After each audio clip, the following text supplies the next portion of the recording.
சீமானண்ண விடுங்கண்ணே, பாவனே அவர் ஏன்னு. விஜயலட்சுமி அக்கா பேசுறப்பெல்லாம் சீமானண்ண எம்எல்ஏ கிளம்பி வருவார்.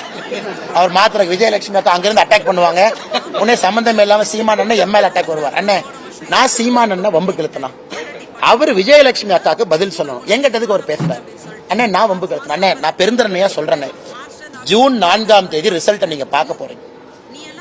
இன்னைக்கு பாரதிய ஜனதா கட்சி திராவிட கட்சிகள் இல்லாம தனிச்சு நிக்கிறோம். 19 இடத்துல நிக்கிறோம், 4 இடத்துல சிம்பிள் நிக்குது.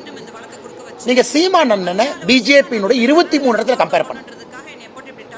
நான் சொல்றது பக்கத்துல சொல்ல, -30% அவர் கொடுக்குறாங்க. நாங்க வாங்கின ஓட்டுல இருந்து 30% மைனஸ் பண்ணிக்கணும். அப்ப பக்கத்துல வர்றாருன்னு பாருங்க. சரி, உங்களுக்காக நீ நல்ல ஒரு மாதிரி தெரியுறீங்க. இன்னும் ஒரு -20% டிஸ்கவுண்ட், அப்பனா -50% டிஸ்கவுண்ட் கொடுக்குறேன். நான் அண்ணே அவர் அரசியல் கட்சி நடத்துறாரு, நல்லா இருக்கட்டும். நான் அவரை கட்சி இழுத்து மூடுங்களா நான் சொல்ல விரும்பல. இதே இதுக்கு முன்னாடி என்ன சொன்னாரு, மக்கள் நல கூட்டணியை விட ஒரு ஓட்டு அதிகமா வாங்குவேன். அண்ணன் யாரோ எடிட்டர் சரியா பிடிச்சாரு, கட்சியை கலைச்சிருவேன். கரெக்டா எலெக்ஷன் முடிஞ்சு 2016 கேட்டாங்க, நான் சொன்னேன். ஆனா என்ன அப்படின்னாரு. அதனால சீமான் அண்ணன் அந்த தர்ம சங்கடத்துல நான் விட விரும்பல. அவர் கட்சி நடத்தட்டும். தமிழகத்துல சீமான் அவருடைய குரல் முக்கியமான குரல், அந்த குரல் இருக்கணும். ஆனால் நான் விதண்டாவாதத்துக்கு இதுக்கு விவாதத்துக்கெல்லாம் வரல.